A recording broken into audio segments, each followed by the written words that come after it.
खींचा परीक्षा जहां क्वेश्चन पेपर छपता है, ये सतत मैं बात कर रहा हूं 2024 की जो परीक्षा रद्द हुआ था, और वहीं से प्रश्न पत्र बाहर किए गए और उसी दिन परीक्षा रद्द हुआ। लेकिन आज तक उस जांच में क्या हुआ उसका कोई परिणाम नहीं निकला। तो ये दूसरी परीक्षा थी जेएसएससी सीजीएल की।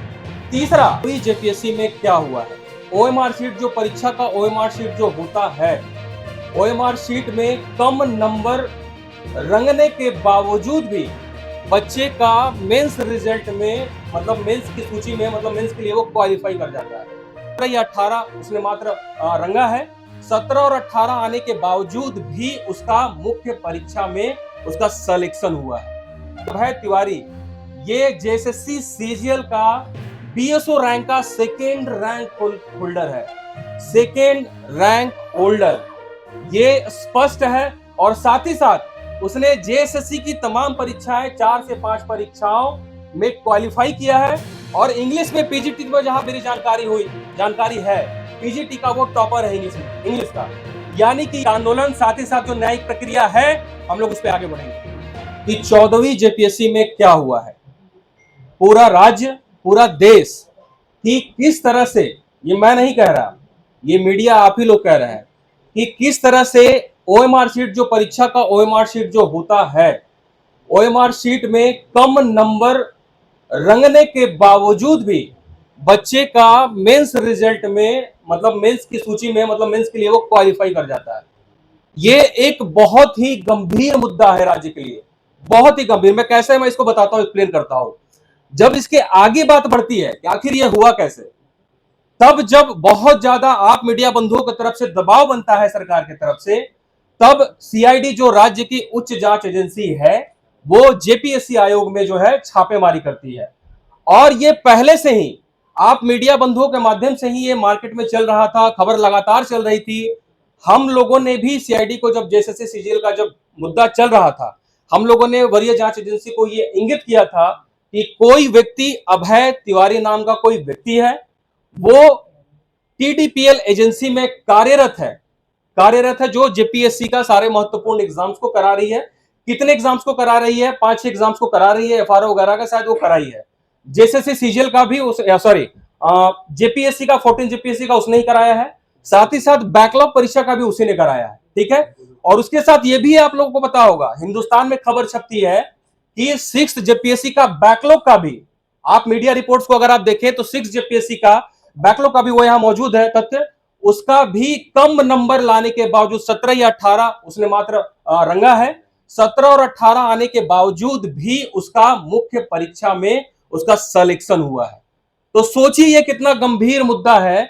यानी कि इसकी गिरफ्तारी होती है, अभय तिवारी की गिरफ्तारी होती है, और जब ये जांच में सामने आता है कि ये टीडीपीएल का कर्मचारी था, साथ ही साथ जेएसएससी में भी इसने, मीडिया सूत्रों के मुताबिक जो बताया जा रहा है कि जेएसएससी सीजीएल में भी या और भी परीक्षाओं में वो काम कर रहे थे। हालांकि इसकी मेरे पास कोई पुख्ता जानकारी नहीं है, ये मैं मीडिया सोर्सेस के बहाने से ही बता रहा हूं। लेकिन यहां महत्वपूर्ण यह है कि यही बंदा यानी कि अभय तिवारी ये जेएसएससी सीजीएल का बीएसओ रैंक का सेकेंड रैंक होल्डर है, सेकेंड रैंक होल्डर, ये स्पष्ट है। और साथ ही साथ उसने जेएसएससी की तमाम परीक्षाएं 4 से 5 परीक्षाओं में क्वालिफाई किया है और इंग्लिश में पीजीटी में जहां मेरी जानकारी है पीजीटी का वो टॉपर है इंग्लिश का।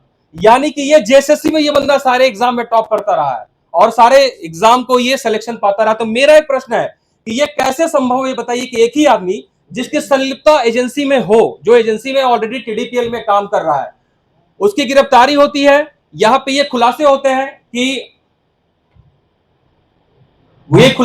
हैं कि वो टीडीपीएल का कर्मचारी था, इतने कम नंबर में पास है, उसके पास से 5 लाख रुपए भी बरामद हुए और भी तरह के तथ्य जो सीधा इंगित करते हैं कि अभय तिवारी नाम का कोई शख्स है जो टीडीपीएल का कर्मचारी है, वो इन सारी चीजों में इन्वॉल्व है। जेएसएससी सीजीएल के बारे में मैं पुख्ता नहीं बोलूंगा, जेएसएससी सीजीएल में भी लेकिन वो सेकंड रैंक होल्डर है, साथ ही साथ वो 5 एग्जाम को क्वालिफाई किया है, पीजीटी इंग्लिश का टॉपर है, टॉपर। साथ ही साथ कुछ और भी टेक्निकल डिग्रीज उसके पास, जो कि हमें पूरा अंदाजा है, ये जांच का विषय है कि उसके पास जो टेक्निकल डिग्रियां हैं वो फेक है, इसकी भी जांच होनी चाहिए। खैर अभी वो गिरफ्तार है, जांच एजेंसी उनकी गिरफ्तारी कर रही है। तो मेरा ये मानना है, मेरा ये कहना है और ये सर्वविदित है कि बिना एजेंसी के मिली भगत के ये कैसे संभव है, परीक्षा एजेंसी के मिली भगत के ये कैसे संभव है कि कोई बंदा जो 17, 18, 30 नंबर लाके जो ओएमआर शीट को कलर करता है वो पास हो जाता है। इसका सीधा मतलब है कि ओएमआर शीट में अंदर से खेला होते आया, यानी कि अंदर में एजेंसी के अंदर, परीक्षा एजेंसी के अंदर ओएमआर शीट को निकाला जाता है परीक्षा के बाद, और प्रारंभिक परीक्षा और मुख्य परीक्षा का जो है आंसर अंदर अंदर रटवाया जाता है। तो मेरा ये सीधा सीधा सवाल है कि आप लाख सेंटर पे फ्रिस्किंग का दिखावा कर लें, बहुत टाइट सिक्योरिटी कर लें, जैमर लगा लें, सारा व्यवस्था कर ले, पूरे राज्य की पुलिस करवा रहे हैं, पूरे राज्य के जितने भी डिस्ट्रिक्ट एसपी उससे प्रेस कॉन्फ्रेंस करवा लें कि नहीं हमारा परीक्षा बहुत पुख्ता हुआ है, तो जब अंदर ही हमारा सिस्टम खोखला है तो ये कैसे संभव है कि छात्रों को न्याय मिलेगा? जो पढ़ने लिखने वाले छात्र हैं उनको नौकरी मिलेगी। और इसकी बात की भी क्या गारंटी है कि जेपीएससी ने जो एग्जाम कराया है और जो एग्जाम कराया है उन सारी परीक्षाओं में नहीं हुआ है। जब हमारे एक मीडिया बंधु ने जब ये खुलासा किया ओएमआर शीट का, सबसे पहला 14 जेपीएससी का, उसके साथ ही साथ बैक टू बैक आप 2 दिन के बाद देखिए हिंदुस्तान न्यूज में उसका बैकलॉग का भी आया, बैकलॉग का भी उसका आया कि वो 17 नंबर लाके 18 नंबर, जो भी नंबर मुझे याद नहीं है लेकिन 20 के अंदर ही है, वो लड़का मेंस में पास आउट है। दैट सिंपली मींस कि जितना भी एग्जाम हो रहा है इन सारे एग्जाम में अंदर से एजेंसियां घाल मिल करके मेरिटोरियस छात्र, जो झारखंड के जो गरीब छात्र है, मेहनती छात्र है, जो हमारे आदिवासी मूलवासी भाई है, सबका हक मारा जा रहा है इन एजेंसी के द्वारा। और ये सब कुछ एक प्लान्ड वे में, एक संरक्षण के द्वारा चल रहा है। और मुझे पूरा अंदेशा है कि ये अभय तिवारी कोई छोटा मोटा मोहरा नहीं हो सकता। और देखिए ये भी बहुत, ये बहुत ही शर्म की बात है, ये बहुत ही चिंतनीय बात है कि हमारे राज्य के जेपीएससी के चेयरमैन एल खैमते सर, जो कि वर्तमान में, जो पूर्व में राज्य के मुख्य सचिव रह चुके हैं, यानी कि पूरे राज्य के कर्ता धर्ता प्रशासनिक, उनके यहां सीआईडी का छापा पड़ता है, उनका आनंद फानन रेजिग्नेशन होता है। रेजिग्नेशन किन कारणों से होता है मैं इन बिंदुओं पर प्रकाश नहीं डालूंगा, यह जांच का विषय है। सीआईडी उनके यहाँ छापा मारती है और सीआईडी एक प्रेस रिलीज जारी करती है कि उनके यहाँ से कुछ डिजिटल भौतिक चीजें बरामद हुई हैं। यह जांच का विषय है, सीआईडी इस पे, राज्य की जांच एजेंसियां इस पर जांच कर रही है। तो सोचिए कितना गंभीर विषय है कि चेयरमैन के यहाँ छापा पड़ना, अपने जेपीएससी जो है संवैधानिक अंग, उसका एक पावर है, अपना उसे एक पावर है, डिसीजन मेकिंग है। तो सोचिए ये कितना बड़ा स्कैम है कि जेपीएससी के चेयरमैन के यहाँ छापा पड़ता है। यह क्वेश्चन झारखंड की जनता जानना चाहती है कि आखिर क्यों, और अभी तक जेपीएससी की तरफ से कोई भी प्रेस कॉन्फ्रेंस करके ये नहीं बताया जाता है कि उसकी गिरफ्तारी क्यों हुई थी। पूर्व परीक्षा नियंत्रक कोई देवी है, शोभा देवी, उनका नाम मुझे क्लियर नहीं है, श्वेता गुप्ता। सोचिए परीक्षा नियंत्रक, मतलब कि एग्जाम का टोटल कैसे एग्जाम होगा, कहां कितने सेंटर्स बनेंगे, सीट अलॉटमेंट कैसे होगा, क्वेश्चन पेपर कैसे जाएगा, सारा चीज का जिम्मेदारी उनका होता है। सोचिए परीक्षा नियंत्रक गिरफ्तार हो रहे हैं, इस राज्य में। तो सोचिए एक कितना बड़ा स्कैम चल रहा है अंदर ही अंदर, ये जांच का विषय है। और मैं सरकार से यह मांग करता हूं कि सिर्फ इस मुद्दे को 14वीं जेपीएससी तक नहीं रखी जाए, क्योंकि जहां तक अभी जांच जो मीडिया बंधु के आप लोगों के माध्यम से ही पता चल रहा है कि फिलहाल जो जांच का केंद्र बिंदु है वो 14वीं जेपीएससी है, जबकि हिंदुस्तान न्यूज के माध्यम से यह पता चल रहा है कि 6ठी जेपीएससी का बैकलॉग का भी ओएमआर शीट बाहर वायरल हुआ है। ये मीडिया बंधु और पूरे झारखंड राज्य के सोशल मीडिया प्लेटफॉर्म पे ये ओपन है, तो इस पे भी जांच का बिंदु है। साथ ही साथ उस एजेंसी ने कौन कौन से एग्जाम कराए हैं, कालांतर में बहुत सारे आरोप लगते आए हैं, बहुत सारे आरोप। मुख्य परीक्षा का आंसर लिखे जाना जो कि हैंड रिटन होता है, ओएमआर पे भी नहीं होता है, सोचिए। और छात्रों का आरोप है, कई बार मीडिया के माध्यम से बताया गया है कि अंदर अंदर कॉपियों को लिख के और कॉपियों का क्लिप बदला जाता है, जैसा कि जो एफआईआर हुआ था नगड़ी थाना में, अगर आप लोग को पता होगा तो कोई शिवशंकर शर्मा जी एफआईआर किए थे, उनके एफआईआर में यह दिया गया था। लेकिन एक अजीब बात यह है कि 18 फरवरी को ही हाई कोर्ट में इसका केस फाइल होता है, 18 फरवरी को ही, 18 फरवरी को। मैं आप सभी को यह बताना चाहता हूं, और यह झारखंड हाई कोर्ट की वेबसाइट पे है, 18 फरवरी को ही यह केस फाइल होता है। पर सबसे अजीब बात तब लगती है कि जब उस केस का डिफेक्ट तक रिमूव नहीं किया जाता है और उस पर आगे सुनवाई नहीं होती है। यह भी एक बहुत बड़ा प्रश्न चिन्ह खड़ा करता है कि जिसने एफआईआर कराया और उन्होंने ही केस फाइल किया और जब इतना महत्वपूर्ण मुद्दा हाई कोर्ट में कोई भी न्यायालय में आती जाती है तो न्याय का गुहार लगाता है कि वहां उसे न्याय मिलेगा, लेकिन वो केस का डिफेक्ट तक रिमूव नहीं हुआ और केस वहीं पे वो खत्म हो गया, जहां तक मेरी जानकारी है। और ये हाई कोर्ट के वेबसाइट पे भी ये है। तो मैं सरकार से मांग करता हूं कि जेपीएससी में जितने भी एग्जाम्स हुए हैं, पूर्व में एग्जाम हुए हैं, ये देखा जाए कि इस एजेंसी ने कौन कौन से एग्जाम कराए हैं और उस एग्जाम्स का भी जांच, ओएमआर शीट का मिलान कराया जाए। ओएमआर शीट का जितना भी ओएमआर शीट है सबका मिलान कराया जाए। और ये राज्य के, ये जेपीएससी के रूल में इंगित है कि आयोग को जितना भी अपना ओएमआर शीट है उसको आयोग के वेबसाइट पे प्रदर्शित करना है। ये आयोग के वेबसाइट पे है, अगर आप मीडिया बंधु को चाहिए तो मैं आपको दे सकता हूं, ये रूल्स में है। लेकिन क्या आज तक जेपीएससी ने कभी भी आपने सुना है कि ओएमआर शीट का अपलोड की उसने कितने टिक किए और वो अपलोड हुआ हो? आज तक मेरी जानकारी के अनुसार कभी भी अपलोड नहीं हुआ है। इसे लेकर हाई कोर्ट में केस भी चल रहा है, लेकिन उस पर कोई सुनवाई नहीं हुई है। अभी तक कोई भी अंतिम परिणाम नहीं निकला है। मुख्य परीक्षा का कॉपी का जांच, इस पे हाई कोर्ट में केस चल रहा है। मुख्य परीक्षा का कॉपी का जांच घंटी आधारित शिक्षकों से कराया जा रहा है। घंटी आधारित, सोचिए राज्य के प्रशासनिक सेवा की रीढ़ चुन जाने वाले अफसर जिनकी कॉपी जांच में कितना लापरवाही बरता गया है, और हाई कोर्ट के निरंतर आदेश के बावजूद भी जब छात्र जाते हैं कि हमारी कॉपी दिखाई जाए कि मुख्य परीक्षा में हम लोगों ने कैसा आंसर राइटिंग किया गया है और हम लोगों को किन कारणों से कम नंबर मिला है, तो आज तक मेरी जानकारी के अनुसार आयोग ने किसी का भी मुख्य परीक्षा का कॉपी नहीं दिखाया है।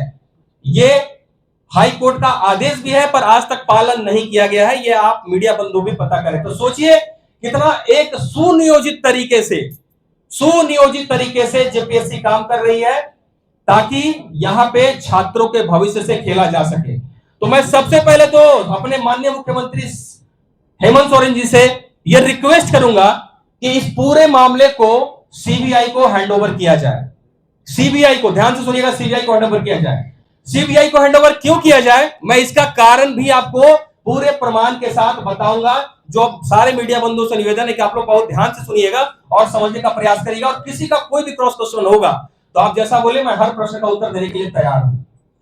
जेपीएससी पे बातें खत्म होती है, अब आते हैं राज्य की सबसे बहुचर्चित परीक्षा जेएसएससी सीजीएल। जो आप लोग की जानकारी के अनुसार आप सभी मीडिया बंधु को पता होगा, ये राज्य के किसी तैयारी करने वाले छात्र और झारखंड के गार्जियंस, जो कि उनके गार्जियंस को नहीं पता होगा कि जेएसएससी सीजीएल की परीक्षा कितनी विवादित रही है। 2015 में नियमावली की वजह से पूरी परीक्षा रद्द हुई, उसके बाद कभी यह परीक्षा आज तक नहीं हुई। उसके बाद 2024 में 21 जनवरी 28 या 4 मुझे याद है, दो एग्जाम डेट डिक्लेयर किया गया था, 28 जनवरी और 4 फरवरी एग्जाम्स होता है। और एग्जाम्स के एक दिन पहले पूरा का पूरा क्वेश्चन पेपर वायरल हो जाता है। परीक्षा कौन कराती है? परीक्षा कराती है सतवत इन्फोटेक एजेंसी। परीक्षा कराती है सतवत इन्फोटेक एजेंसी। मैं आपको दिखाना चाहता हूं मीडिया के हवाले से।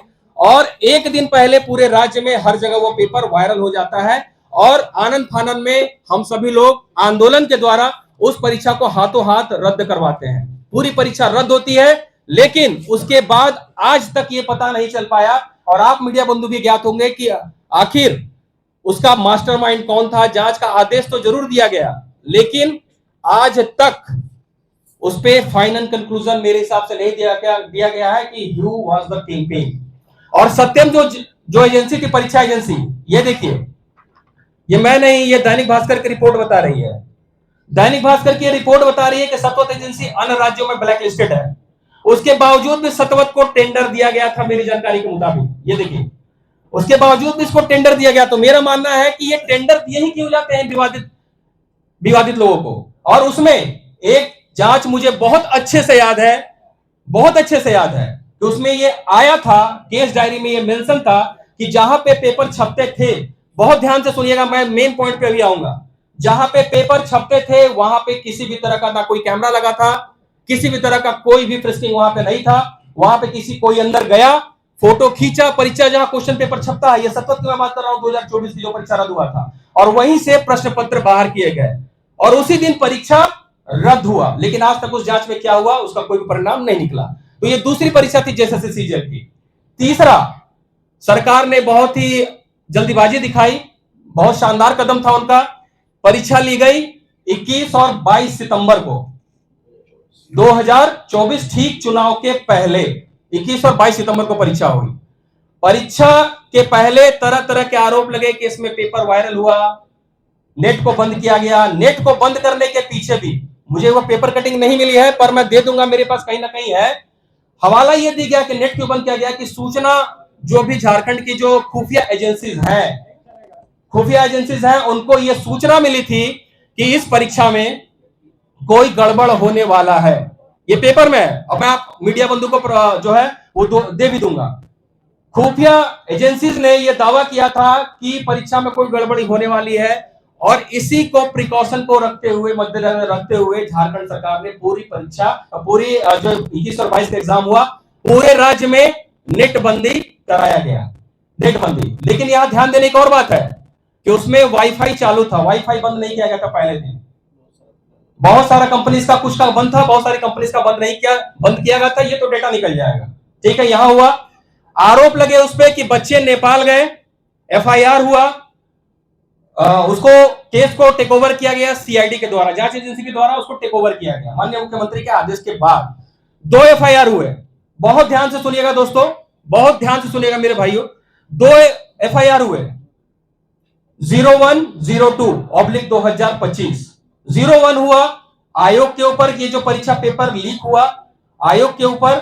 02 हुआ कि कुछ लोगों को सरकार ने ये बताया, सरकार के विभाग ने, जेएसएससी ने, जो हमारे चेयरमैन और उस समय के सचिव थे, अभी वर्तमान में भी है वो, उन्होंने ये बताया कि छात्रों के द्वारा और कुछ कोचिंग संचालकों के द्वारा जो है ये भ्रम फैलाया गया, छात्रों के बीच भ्रम फैलाया गया कि पेपर आउट है, जबकि पेपर आउट कहीं से भी नहीं थे। मामला राज्यपाल तक गया, राज्यपाल ने एक जांच कमेटी दी, जांच कमेटी के बाद भी क्लीन चिट दे दिया जेएसएससी ने कि किसी तरह का कोई पेपर आउट नहीं हुआ, लेकिन इधर पैरेलल जांच चलती रही। अब मैं जांच के बिंदु पे आता हूं, जो कि बहुत महत्वपूर्ण है दोस्तों, बहुत ध्यान से सुनिएगा मेरे भाई। जांच के बिंदु पे आता हूं, सीआईडी को केस टेक ओवर किया गया, जांच स्टार्ट हुआ नेपाल से। हम लोगों ने बोला कि पेपर पढ़ने लोग नेपाल गए, नियामतपुर गए, एफआईआर में मौजूद है, मुजफ्फरपुर, पटना, बुद्धा पार्क और भी कई जगहों का वर्णन एफआईआर में किया गया। जांच का लेकिन केंद्र बिंदु सिर्फ और सिर्फ नेपाल को ही रखा गया। और नेपाल को क्यों रखा गया, मैं इसका भी आपको प्रमाण दूंगा, पूरे तथ्यों के साथ में बताऊंगा कि नेपाल के आगे कभी जांच हुई ही नहीं, कभी नहीं जांच हुई। और जो 28 लोग नेपाल गए थे, जिनमें मैं कुछ नाम आपको बताता हूं, बहुत ध्यान से सुनिएगा। कुंदन कुमार, निवास कुमार राय, संदीप त्रिपाठी जिसको मास्टरमाइंड बताया गया, कौशलेश कुमार, कुंदन कुमार, कृष्णा स्नेही, मनोज कुमार और भी कई एक नाम जो खैर में अगर मैं बताने लगूं तो शायद ये मीडिया, ये जो प्रेस कॉन्फ्रेंस है बहुत लंबा चला जाएगा। जांच शुरू हुई, जांच के बाद जो तथ्य है वो बड़े चौंकाने वाले हैं। मैं आप सबको मीडिया बंधुओं के सामने रखना चाहता हूं। मुझे पता है कि मैं क्या करने जा रहा हूं, लेकिन चूंकि अब राज्य के युवाओं की बात है, अब इस राज्य के भविष्य की बात है, और किसी भी राज्य का युवा उस राज्य की रीढ़ होता है, तो ये आप लोगों को भी जानना है कि किस तरह से यहाँ पे सरकारी दबाव में जांच एजेंसियों को दबाया जाता है, उनको मजबूर किया जाता है कि जांच को गलत दिशा में भटकाया जाए। और इसका मैं प्रमाण आप सबको दिखाने जा रहा हूं, बिना प्रमाण के मैं बात नहीं करूंगा, बहुत सोच समझ के। हमारे ऊपर जब हम लोग ये हाई कोर्ट से, सुप्रीम कोर्ट से जब केस हम लोग खारिज हुआ, और हाई कोर्ट में सिर्फ ये बोला गया कि नहीं, जो 28 वाले 8 वाले उनको बाहर करके बाकी लोगों का जो है ज्वाइनिंग दे दो। किन कारणों में दिया गया ये भी मैं आपको बताऊंगा। उसके बाद कभी जांच ही नहीं हुई, और जैसे ये हुआ हमारे ऊपर जो 02 केस था, हम लोगों के ऊपर एक्शन होना शुरू हुआ, और क्यों हुआ ये भी मैं बताऊंगा। और हम लोगों के ऊपर ये आरोप लगाया गया कि हम लोग सरकार से केस को बेच दिए, सरकार से हम लोग को केस को बेच दिए, जो पास कैंडिडेट थे उनसे हम लोग केस को बेच दिए, लेकिन कभी ऐसा हुआ ही नहीं था, ये मैं प्रमाण के साथ बताऊंगा। जांच में ही त्रुटि थी, जांच कभी नेपाल से आगे बढ़ी नहीं, और नेपाल का भी जो तथ्य था, नेपाल के तथ्य को गलत तरीके से प्रकाशित किया था, यह भी मैं आपको ये प्रेस कॉन्फ्रेंस बताऊंगा। ये पूरे झारखंड के युवा को देखना बहुत जरूरी है कि क्या हुआ था सच्चाई। सबसे पहले मैं आता हूं कुंदन कुमार पे। सबसे पहले कुंदन कुमार को बुलाया जाता है जांच एजेंसी के द्वारा। जांच एजेंसी जब उनसे पूछताछ करती है, तो ये प्रमाण है, अगर ये क्लियर दिखेगा, ये सारे पेपर्स मुझे पूर्व महाधिवक्ता अजीत सर के द्वारा, जो हमारे केस के वकील भी थे, उनसे प्रोवाइड कराया गया है। मैं स्पष्ट कर दूं, अजीत सर से प्रोवाइड कराया गया, जो हमारे केस के इस राज्य के पूर्व महाधिवक्ता, और हमारे केस के जेएसएससी सीजीएल के, और हम लोगों के केस जो हम लोग के ऊपर एफआईआर हुआ है हमारे मस्ताना सर के ऊपर, उनके केस के भी वो वकील है। देखिए इसमें कुंदन कुमार ने क्लियर कन्फेस किया है, इसमें कुंदन कुमार ने क्लियर कन्फेस किया है कि उसे 135 प्रश्नों के उत्तर दिए गए थे, उत्तर दिए गए थे, और उसमें 120 प्रश्न के उत्तर बिल्कुल सही पाए गए। ये मैं नहीं कह रहा हूं, ये कह रही है जांच। ये पेपर मेरा भी नहीं है, ये जांच एजेंसी का पेपर है, मेरा पेपर भी नहीं है, ये पेपर मेरा भी नहीं है। और इसे पेपर कब मिला था, इनको उत्तर कब मिला था? ये सबसे चौंकाने वाली बात है कि इनको उत्तर परीक्षा के 2 दिन पहले मिला था नेपाल में। परीक्षा का उत्तर 2 दिन पहले नेपाल में मिला था, वो भी 120 क्वेश्चन।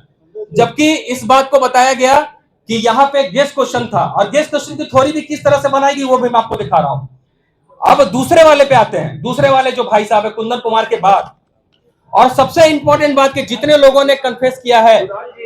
सर एक मिनट आपको रोकना चाहेंगे, आप नॉन स्टॉप बोले जा रहे हैं, और आप तमाम जो बात आप एक लाइन में बताइए ना कि ये प्रेस कॉन्फ्रेंस क्यों बुलाया गया। नंबर 1, अजीत जी क्यों नहीं आए, उसका जवाब दीजिए। हाँ, अजीत सर जो है आज उनका आप एक लाइन में बताइए कि इस प्रेस कॉन्फ्रेंस का मकसद क्या है।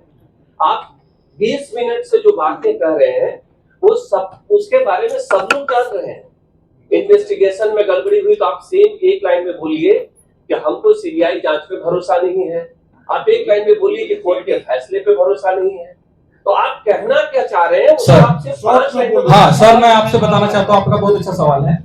सबसे पहले तो आज अजीत सर को ये प्रेस कॉन्फ्रेंस करना था, लेकिन उनका एक बहुत ही इंपॉर्टेंट केस आ गया, इस वजह से वो आज उपस्थित नहीं हो पाए, सबसे इंपॉर्टेंट। और उनके कजन की भी 2 दिन पहले डेथ हुई थी, उनके कजन की, तो वो बहुत परेशान थे। और आज केस भी एक बहुत इंपॉर्टेंट केस था, और उनकी तबियत भी सही नहीं थी, इस वजह से बोला कि आप लोग किसी कर लीजिए, आगे मैं इस मुद्दे में आप लोगों के साथ जुड़ूंगा। अजीत सर का नहीं आने का कारण जी, कोई दबाव नहीं था? नहीं, किसी तरह का कोई उनको ऊपर को क्या दबाव होगा? एक वकील के ऊपर कोई दबाव, मेरे हिसाब से वकील और मीडिया बंधु के ऊपर क्या दबाव होगा? वकील और मीडिया के ऊपर भी दबाव होने लगे तब तो फिर। और जेएसएससी सीजीएल का जो आप बात बोल रहे हैं, सबसे पहले प्रेस कॉन्फ्रेंस ये बताने के लिए है कि राज्य में जो जांच एजेंसियां हैं, किस तरह से सरकार के दबाव में जांच एजेंसियां काम तो अच्छा करना चाहती है, पर किस तरह से पॉलिटिकल दबाव में चीजों को, फैक्ट्स को दबाया जाता है और केस को बिल्कुल दूसरे डायरेक्शन में घुमाया जाता है। इसलिए सर मेरा निवेदन है कि थोड़ा सा सुन ले, बहुत इंपॉर्टेंट है। 5 मिनट में ये खत्म कर दूंगा जैसे सीजन का मसला, उसके बाद जो होगा। तो ये कुंदन कुमार ने क्लियर कन्फेस किया था कि 135 क्वेश्चन जो है उनको मिला था। उसके बाद दूसरे नंबर पे आते हैं संदीप त्रिपाठी और जितने भी लोग हैं, शायद मैं आपको बताऊं तो ये लंबा हो जाएगा, जितने भी लोगों ने वहां कन्फेशन हुआ था, सभी लोगों ने ये गछा कि 135 प्रश्नों के उत्तर उन लोगों को मिले थे। 135 प्रश्नों के उत्तर मिले थे और उसमें 120 प्रश्न सही थे, 120 प्रश्न सही थे। और जब ये सरकार को जब ये लगने लगा कि नहीं, जांच एजेंसी तो सही काम कर रही है, अपने ईमानदारी काम कर रही है, तो बीच में आप सभी को अगर याद होगा तो मई में पूरी जांच एजेंसी का ट्रांसफर कर दिया गया था, और उसके बाद पूरी केस की दिशा ही बदल दी गई। ये मैं आपको प्रमाण के साथ बताऊंगा, पूरे प्रमाण के साथ मैं आपको दिखाना चाहता हूं, बहुत इंपॉर्टेंट, ये देख लीजिए। आप लोग थोड़ी जल्दीबाजी में, आपका भी कहना सही है कि शायद थोड़ा सा लेट हो जाएगा। जी ठीक है। देखिए, ये जो केस के पहले इन्वेस्टिगेशन आईओ थे डीएसपी रविंदर सर, जिनका मई के बाद तबादला कर दिया गया था, उन्होंने क्लियर लिखा है अपने हाई कोर्ट में जो एफिडेविट दिया है, उन्होंने क्लियर लिखा है कि 120 क्वेश्चन का उत्तर, 120 प्रश्न के 120 जो है आंसर उन लोगों को मिले थे। 120 कितने साल से सीआईडी में? इसका मुझे अंदाजा नहीं है। कैसे बोल सकते हैं इसके लिए ही हटाया गया? नहीं, मुझे ये हम लोग का परसेप्शन है। उसके बाद की चीजें मैं आपको बिल्कुल मैं बताना चाहता हूँ। ठीक है, ये हो गया। उसके बाद देखिए, जब उसके बाद नए आईओ केस के नियुक्त हुए, जब जांच एजेंसी आगे बढ़ी, तो सितंबर में जब सारा केस के बाद एफिडेविट दिया गया, यहाँ पे एफिडेविट दिया गया सितंबर में एफिडेविट दिया गया कि सम क्वेश्चंस ही मिला था। ये इसमें मेरा सवाल है सर कि अगर एजेंसी के ऊपर कोई दबाव नहीं था तो किस दबाव में ये जो है सिर्फ ये बोला गया। ये देखिए,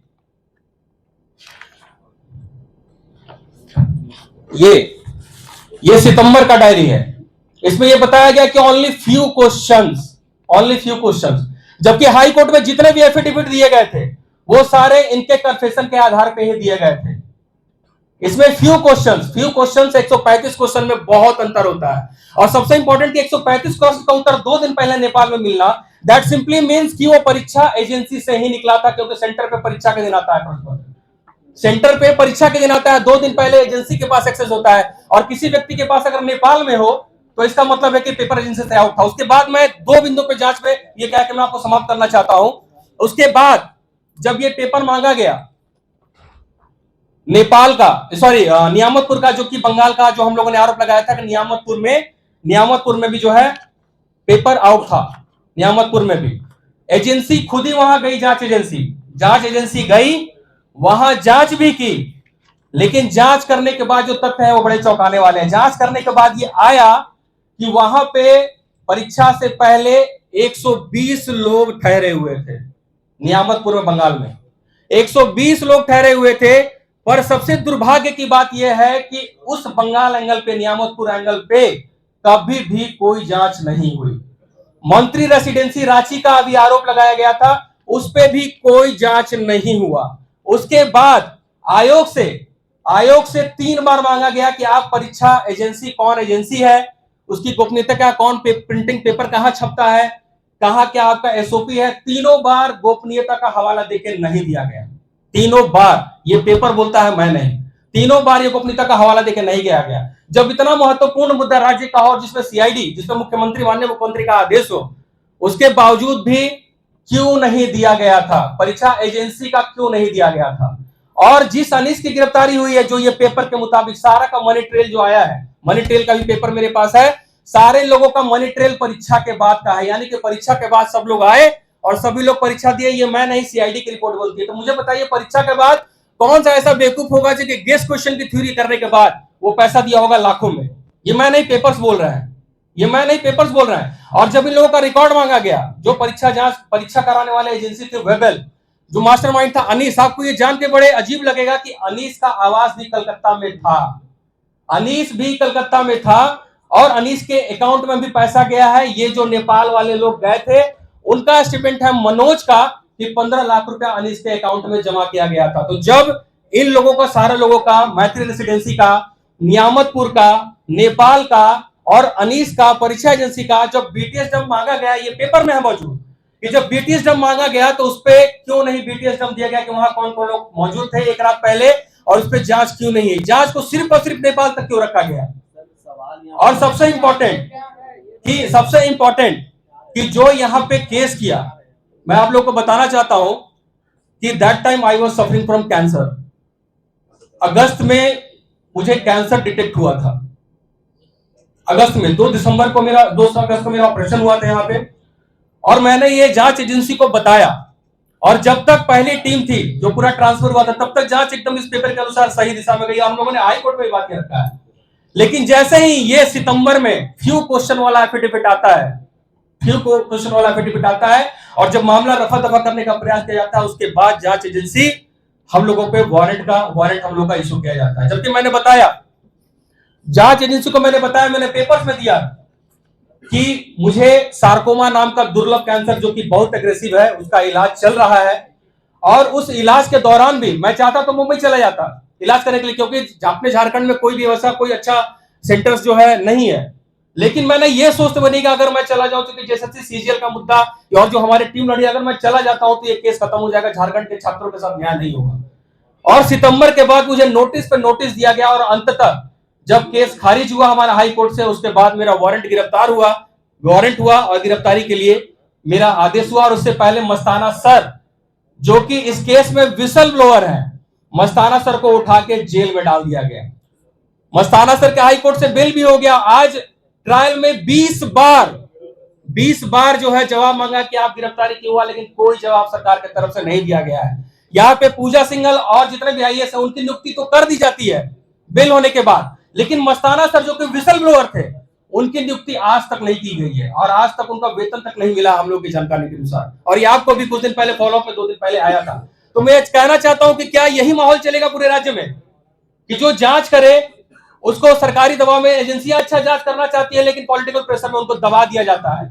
और ये मैं नहीं, पेपर बोल रहा है कि जब पहली जांच एजेंसी उससे पहले 120 क्वेश्चन दिया गया है खुद, और उसके बाद सितंबर के बाद जब पूरी टीम को बदला जाता है जो हाई कोर्ट में, उसके बाद वो फ्यू क्वेश्चंस पे आ जाता है, फ्यू क्वेश्चंस पे। सर आप लोग स्टेप आउट क्या कर रहे हैं, जो विसंगतियों को बता रहे हैं कि ये चीजें नहीं हुई, एसएससी सीजीएल को लेकर के सरकार ने नियुक्ति दे दी जी। अब आगे आप लोग क्या कर रहे हैं? हम लोग इस केस पे रिव्यू फाइल करेंगे और सबसे इंपॉर्टेंट कि 6 महीना के जांच के आदेश के बावजूद, ये मेरा नहीं, हाई कोर्ट का आदेश है कि जांच किया जाए, जांच का आदेश 6 महीना के अंदर सबमिट किया जाए, लेकिन आज तक कोई जांच नहीं सबमिट किया गया, अंतिम रिपोर्ट नहीं सबमिट किया गया।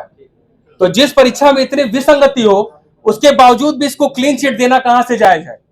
कहीं से भी जायज नहीं इसको क्लीन चिट देना। इसका मतलब यही है कि पॉलिटिकल प्रेशर में जांच एजेंसी को दबाया जाता है और पूरे परीक्षा के तथ्य को दबाया जाता है और सच को छुपा के, चूंकि हाई कोर्ट हमेशा फैसला देता है तथ्यों पे और तथ्य देगी हमेशा जांच एजेंसी, लेकिन जांच एजेंसी ही जब गलत तथ्य को प्रस्तुत करने पे इसको बाधित किया जाए जांच एजेंसी को, तो कोई भी परीक्षार्थी को हाई कोर्ट से न्याय कैसे मिलेगा?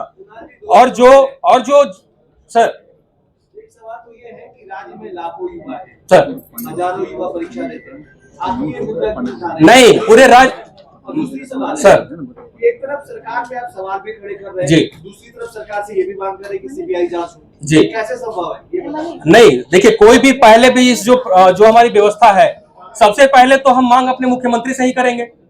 कोई भी राज्य की जनता तो डिमांड अपने मुख्यमंत्री से ही करेगी ना। जी जी बिल्कुल सवाल खड़ा कर रहे हैं, इसीलिए तो हाई कोर्ट में जो है, हाई कोर्ट में हम लोग गए थे और हाई कोर्ट में हमारा जो 2 PIL था, एक प्रकाश कुमार दूसरा मनीष कुमार, उसकी डिमांड ही थी सीबीआई।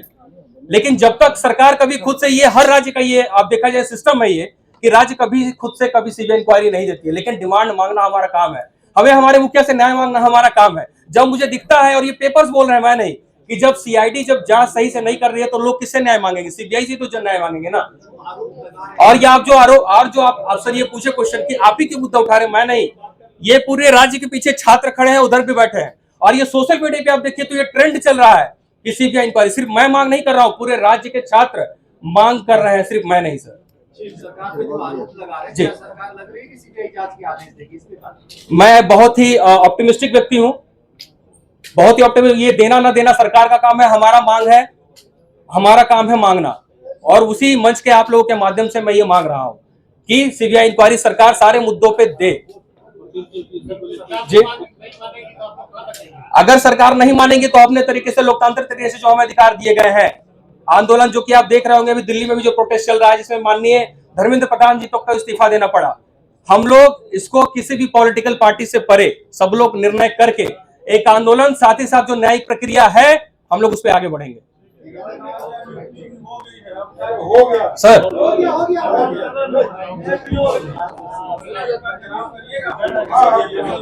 हम लोग मिलकर इस बात पर निर्णय करेंगे, अकेले में निर्णय लेने के बाद नहीं हो, अकेले में निर्णय नहीं लेता, सब लोग हम लोग मिलकर, छात्र भी आए हुए हैं, सब लोग हैं, छात्र प्रतिनिधि हैं, सब लोग मिल बैठ के बात करेंगे, फिर आगे की रूपरेखा तय करेंगे।